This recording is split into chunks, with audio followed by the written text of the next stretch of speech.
crafty friends, Jen Cassell here. I'm back with a tutorial using the Easter basket die that is new this month at Scrapdiva Design. As always, feel free to use my coupon code JEN10 for 10% off your purchase at the shop.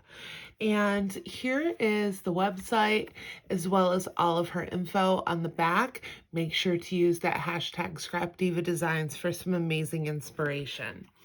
So this is the basket put together as it was intended. Full on Easter basket, cute little handle.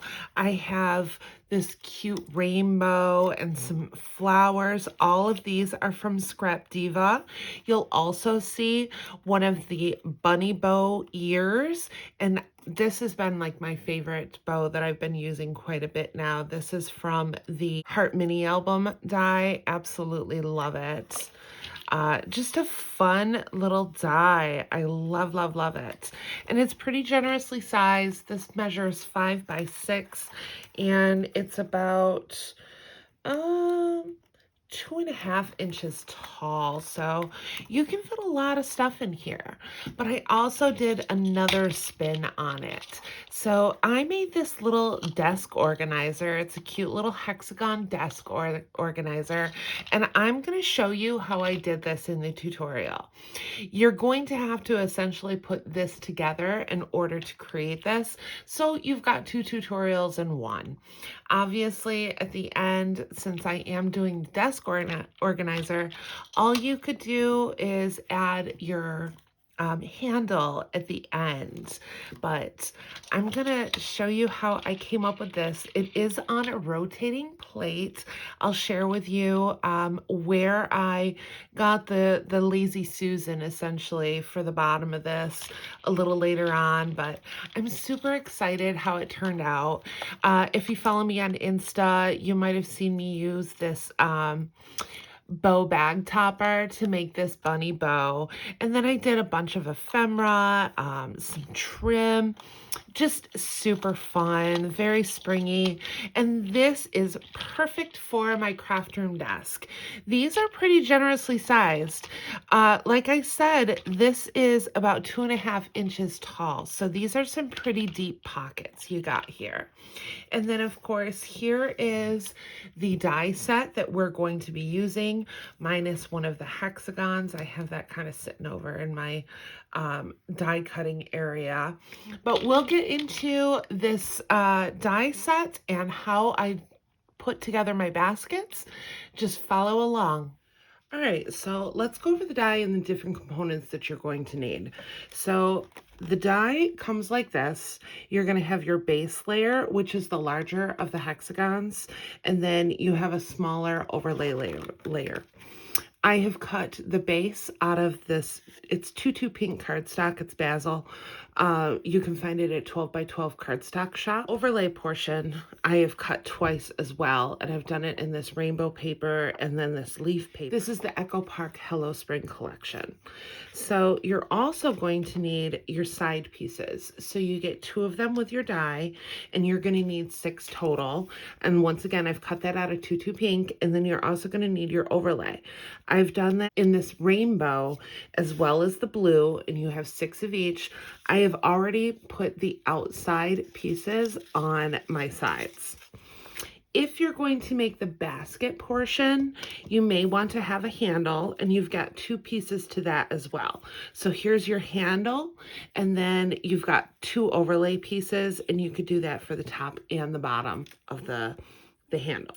Now for the interior pieces, if you're going to make the desk organizer, you're going to want some double-sided cardstock. I'm digital, so this is an 8.5 by 11. You could use 12 by 12 as well. This is double-sided photo paper from Koala. I absolutely love this stuff. This is what I use for most of my paper crafting. I love the fact that it's double-sided. I mean, where else can you find double-sided photo paper? And the quality is just so good. This is the 48 pound. It does come in a couple different weights. but photo paper is just a little different than your regular papers. I would closely associate this with like an 80 to 90 pound cardstock if you were just using regular cardstock.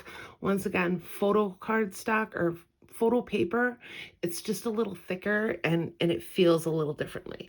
So the 48 pound is just fine for this. You are going to want to cut your paper at 5 7/8. And you're going to make 3 2 7/8 strips. I have my 3 strips that measure 2 7/8 by 5 7/8. I'm going to grab my scoring tool and I'm going to find a 1/2 inch on the long side and score. I'm going to turn it so that my score line is at the top, and I'm just going to find the 1/2 inch mark and bring it down just to that score line. And I'm going to do that with all 3 pieces. So find my 1/2 inch, bring it down, and then once again, find that 1/2 and just bring it to the score line.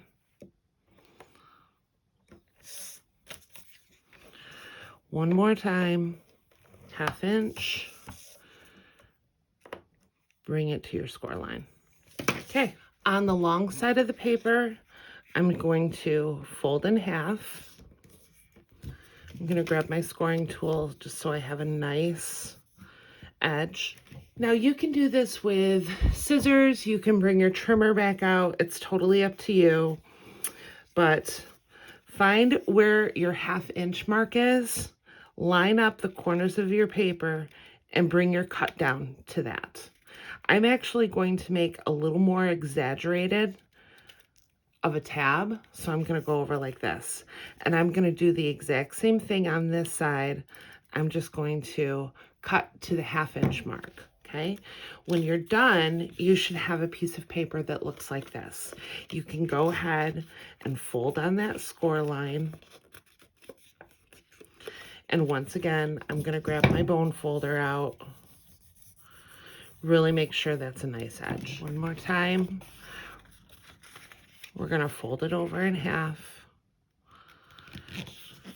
And like I said, if you wanted to do this with your scoring board, that's absolutely fine as well. And your 1/2 inch mark, for me, it's right there. And starting at that corner, bring your cut down. And then once again, I'm going to make an exaggerated tab like that. Same thing for this one. I'm going to exaggerate that tab a little, okay? You'll have this. Grab your score lines. I'm going to do it one more time. I'm going to fold in half.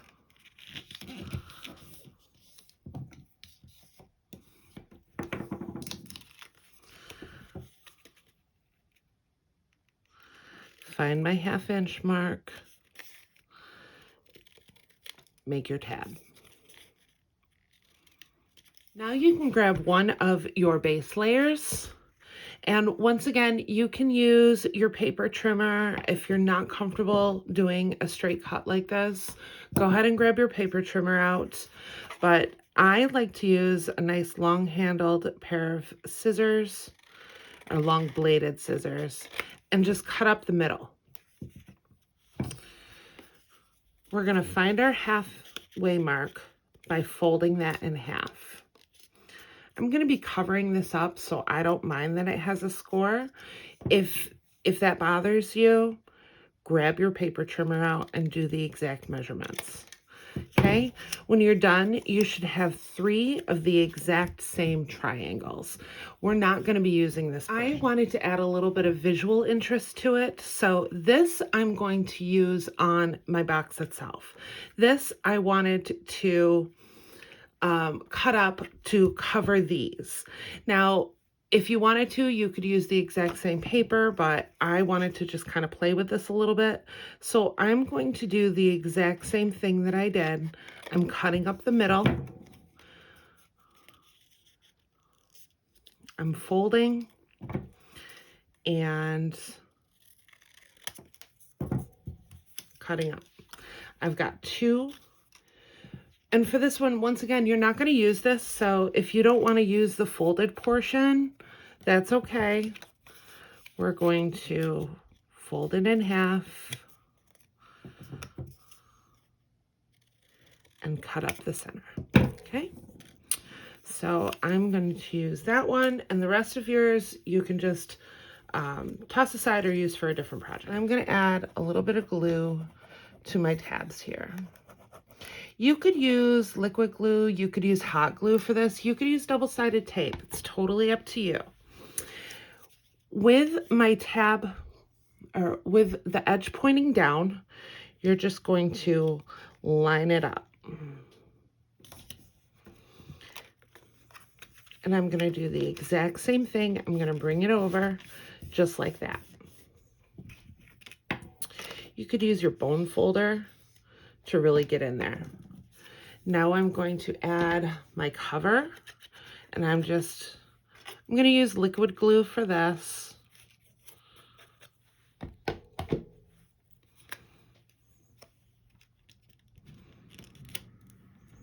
And you're going to do the exact same thing to your other two as well. All right, now that we have our interior created, we're going to work on the exterior of the box. I have already glued together my base as well as my overlay. I'm now going to attach the sides of the box. I started with this one. I just added a little bit of glue to the tab. Of course, it's going to be facing outward. We still haven't put our interior on yet because we're going to have to cover the side tabs. So I'm going to use liquid glue with this. Add a little glue to the inside of your tab. Flip and just line everything up. This is really just an easy box to put together. Okay, now that we have all of our sides on, we can put our interior pieces in. So these are meant to just go around our basket like so. Super fun, right? So easy. So now we're just gonna grab a little bit of glue. And once again, hot glue, liquid glue, double-sided tape if you wanted. And I'm just gonna line that up with the edge.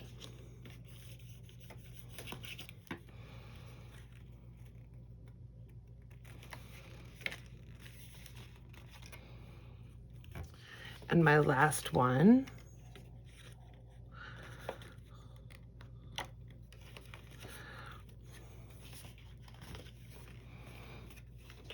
Boom. So easy, you guys.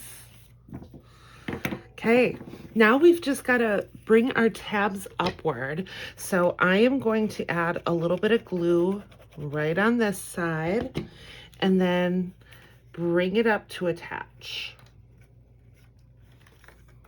And once again, use your work surface. Kind of get in there and make sure that it's nice and secure before moving along to the next piece. I am actually going to be putting my interior side pieces on as we go along. This is going to help stabilize the piece, especially if you're working quickly.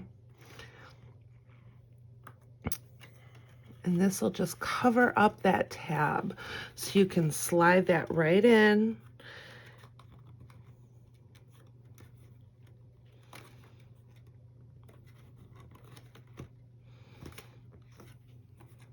Okay. Perfect. Perfect. Okay. Moving along.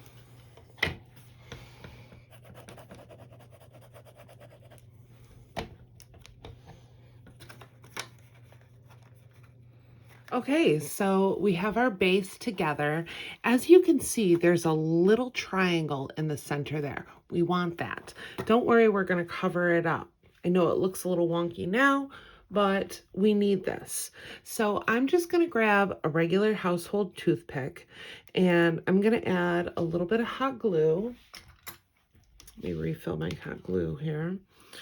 All right, so just add some glue. I'm going to be pretty generous with it. And pop that on the interior until it can't go any further. Okay. Now we're going to add a bead, and you could do a button if you wanted to. There's a lot of ideas, but I'm just going to add this bead. I'm going to add a little hot glue to my bead. Once again, I'm being very generous, and set that on top. To cover up this hole, I'm just going to use a little foam ball. You could use a head pin. You could, or I'm using a pom-pom, sorry, misspoke. So I'm using this little pom-pom here. But you could use a head pin. You could use a foam ball. You get the idea. And guys, that's it. We're done.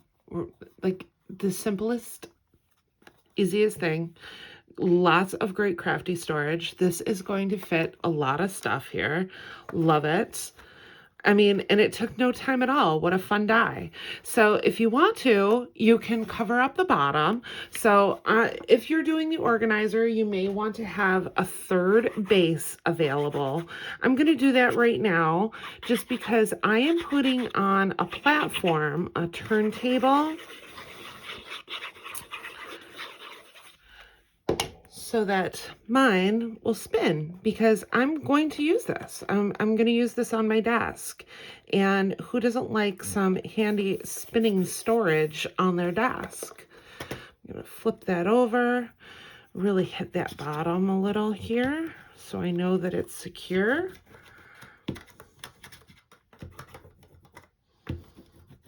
That's it. I mean, guys, how cute is this? And I mean, you could use this, obviously, I'm going to use mine as a little desk organizer. You could send some happy mail with this. Like, how cute would a little embellishment box with something like this? Throw some embellishments in each side. You could do larger handmade embellishments, bows, flowers. I mean, that's what I'm going to put in mine. But yeah, super cute, super fun. I would love to see what you guys do with this tutorial. Okay, guys, so here's my final product. I love her. So stinking cute. So as my final, it's on a rotator. I love it. So I found these little rotating plates at Amazon. These are 2.5-inch ones, and I got a 4-pack of them for like $8. I didn't think it was bad at all. I'll link that in the description box if it's something that you're interested in. But I just love how this turned out. So this bow is something you might have seen before if you follow me on Instagram. I did a little tutorial on this using the bow gift or the bow bag topper die. Made that into a cute little bunny, along with, these are the ears from the new bunny bow that's out in this release.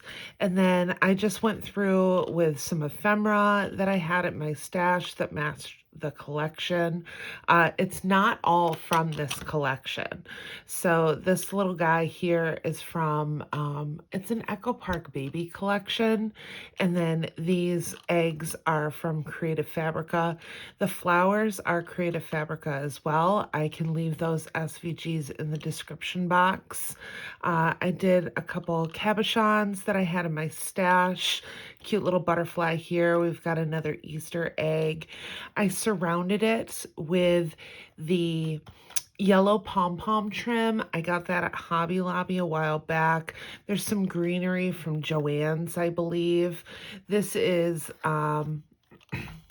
like a crocheted ribbon, and I think I got this on Amazon like years ago, but I just love how it turned out. And it's got that great spinning element, like you can access anything. I absolutely love it.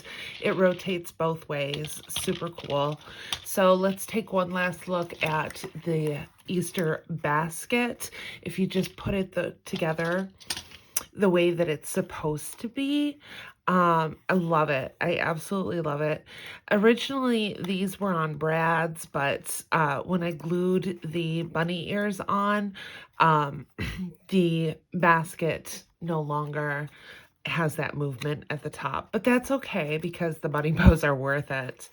Just super fun. Great die. So if you like this video, don't forget to give it a thumbs up and hit that subscribe button for more crafty content.